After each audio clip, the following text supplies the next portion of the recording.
You may have heard about the Quran's idea of paradise being 72 virgins, and I promise I will come back to those virgins. But in fact, here in the Northwest, we're living very close to the real Quranic idea of paradise, defined 36 times as gardens watered by running streams. Since I live in a houseboat on the running stream of Lake Union, this makes perfect sense to me.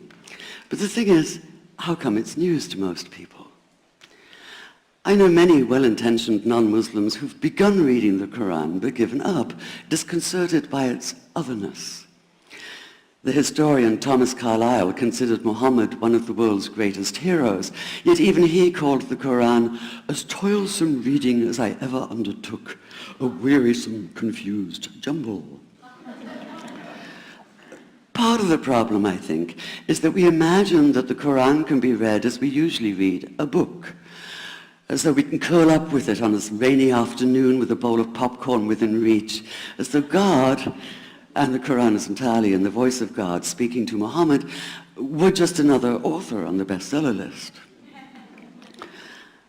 Yet the fact that so few people do actually read the Quran is precisely why it's so easy to quote. That is, to misquote. Phrases and snippets taken out of context in what I call the highlighter version, which is the one favored by both Muslim fundamentalists and anti-Muslim Islamophobes. So this past spring, as I was gearing up to begin writing a biography of Muhammad, I realized I needed to read the Quran properly as I could, that is. My Arabic's reduced by now to wielding a dictionary, so I took 4 well-known translations and decided to read them side by side, verse by verse, along with a transliteration and the original 7th century Arabic. Now, I did have an advantage. My last book was about the story behind the Shia-Sunni split, and for that I'd worked closely with the earliest Islamic histories, so I knew the events to which the Quran constantly refers, its frame of reference.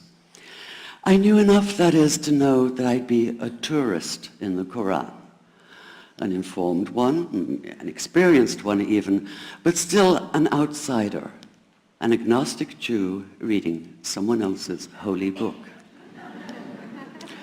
So I read slowly.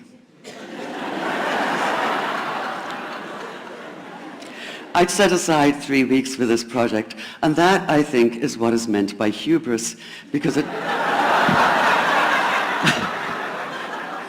turned out to be 3 months. I did resist the temptation to skip to the back where the shorter, more clearly mystical chapters are, but every time I thought I was beginning to get a handle on the Quran, that feeling of, I get it now, it'd slip away overnight, and I'd come back in the morning wondering if I wasn't lost in a strange land. And yet the terrain was very familiar. The Quran declares that it comes to renew the message of the Torah and the Gospels, so 1/3 of it reprises the stories of biblical figures like Abraham, Moses, Joseph, Mary, Jesus. God himself was utterly familiar from his earlier manifestation as Yahweh, jealously insisting on no other gods.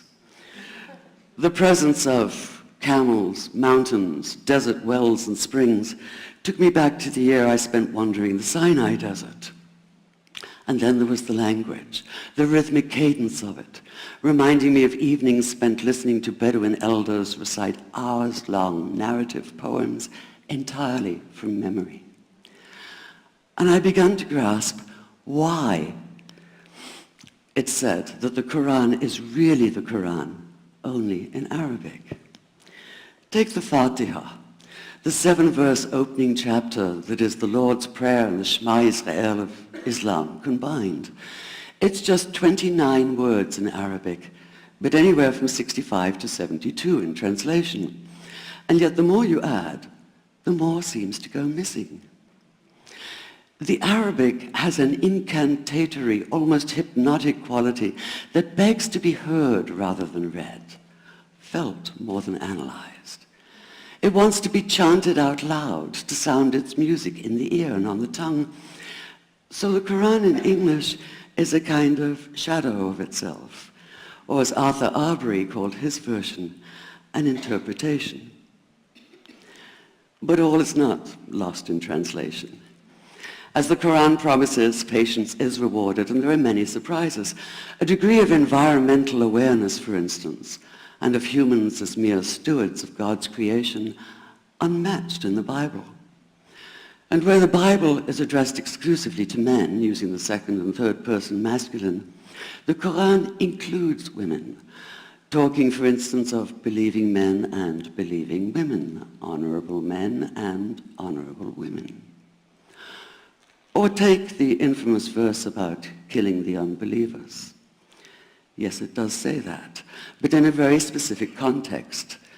The anticipated conquest of the sanctuary city of Mecca, where fighting was usually forbidden. And the permission comes hedged about with qualifiers.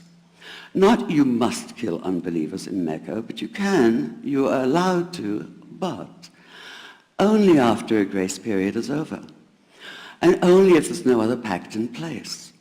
And only if they try to stop you getting to the Kaaba. And only if they attack you first. And even then, God is merciful, forgiveness is supreme, and so, essentially, better if you don't. This was perhaps the biggest surprise.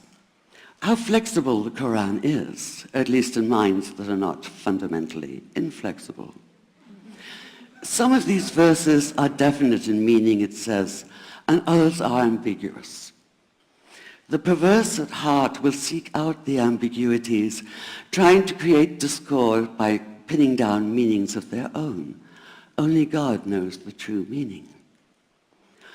The phrase, God is subtle, appears again and again. And indeed, the whole of the Quran is far more subtle than most of us have been led to believe, as in, for instance, that little matter of virgins and paradise. Old-fashioned Orientalism comes into play here. The word used 4 times is huris, rendered as dark-eyed maidens with swelling breasts, or as fair, high-bosomed virgins. Yet all there is in the original Arabic is that one word, huris. Not a swelling breast or high bosom in sight.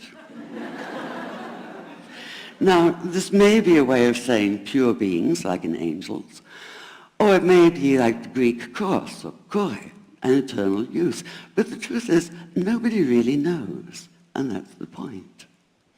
Because the Quran is quite clear when it says that you will be a new creation in paradise, and that you will be recreated in a form unknown to you, which seems to me a far more appealing prospect than a virgin.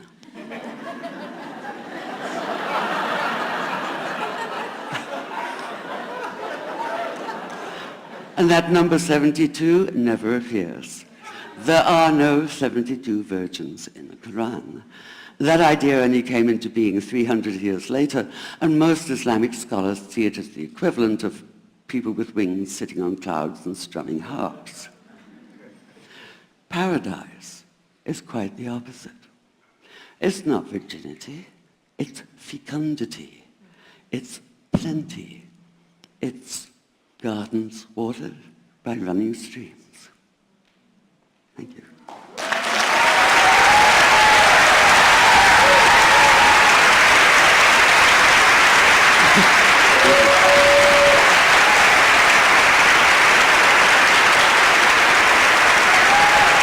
الله نزل أحسن الحديث